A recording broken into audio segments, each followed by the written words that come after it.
जस्तो कि हामीले 2082 साल फागुन 4 गते उमाकुण्ड गाउँपालिकाको केन्द्रमा हामीले कार्यक्रम राखेका छौँ। यसै गरी फागुन 5 गते गोकुल गङ्गा गाउँपालिकाको केन्द्रमा राखेका छौँ। यसै गरी फागुन 6 गते धोबी बजारमा राखेका छौँ। फागुन 7 गते रामेछाप नगरपालिकाको बजार माथि रामेछाप डाँडामा राखेका छौँ।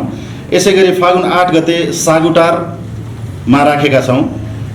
फागुन 9 गते कुबिन्डे भलाजोर हुँदै हुलाक डाँडासम्म हामीले भेटघाट तथा त्यहाँ चाहिँ सामान्य सानो कार्यक्रमहरू राखेका छौँ। यसै गरी 10 गते चाहिँ हामीले यो मन्थली जिल्लाको केन्द्र भएको हुँदा मन्थलीको यो चाहिँ देवकोटा चोकमा 1 बजे हामीले कार्यक्रम तय गरेका छौँ। अनि फागुन 11 गते मन्थली नगरपालिकाको काउले भन्ज्याङमा हामीले त्यहाँका जनता अथवा चाहिँ भोटरसँग चाहिँ प्रत्यक्ष भेटघाट कार्यक्रम राखेका छौँ। 12 गते पोखरी डाँडा र फुलासीमा राखेका छौँ। त्यही दिन 12 गते खाडादेवी गाउँपालिकाको केन्द्रमा हामीले दिउँसो 1 बजे कार्यक्रम तय गरेका छौँ।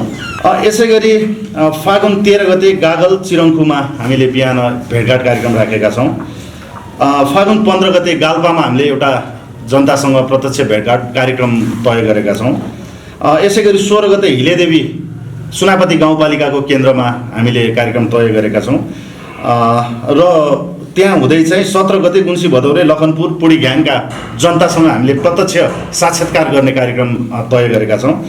यसै गरी 18 गते दोरम्बाको डडुवामा हामीले चाहिँ एउटा त्यहाँको स्थानीयसँग त्यहाँको मतदातासँग चाहिँ समसामयिक अहिलेको चाहिँ त्यहाँको समस्याको बारेमा त्यहाँका चाहिँ जनतासँग प्रत्यक्ष रूपमा चाहिँ साक्षात्कार अथवा भेटघाट गर्ने कार्यक्रम हामीले तय गरेका छौँ। र फागुन 4 गतेदेखि 18 गतेसम्म चाहिँ हामी चाहिँ रामेछाप जिल्लाको जिल्लाव्यापी रूपमा चाहिँ यहाँका जनताहरूसँग साक्षात्कार गर्ने कार्यक्रम रहेको जानकारी गराउन चाहन्छु।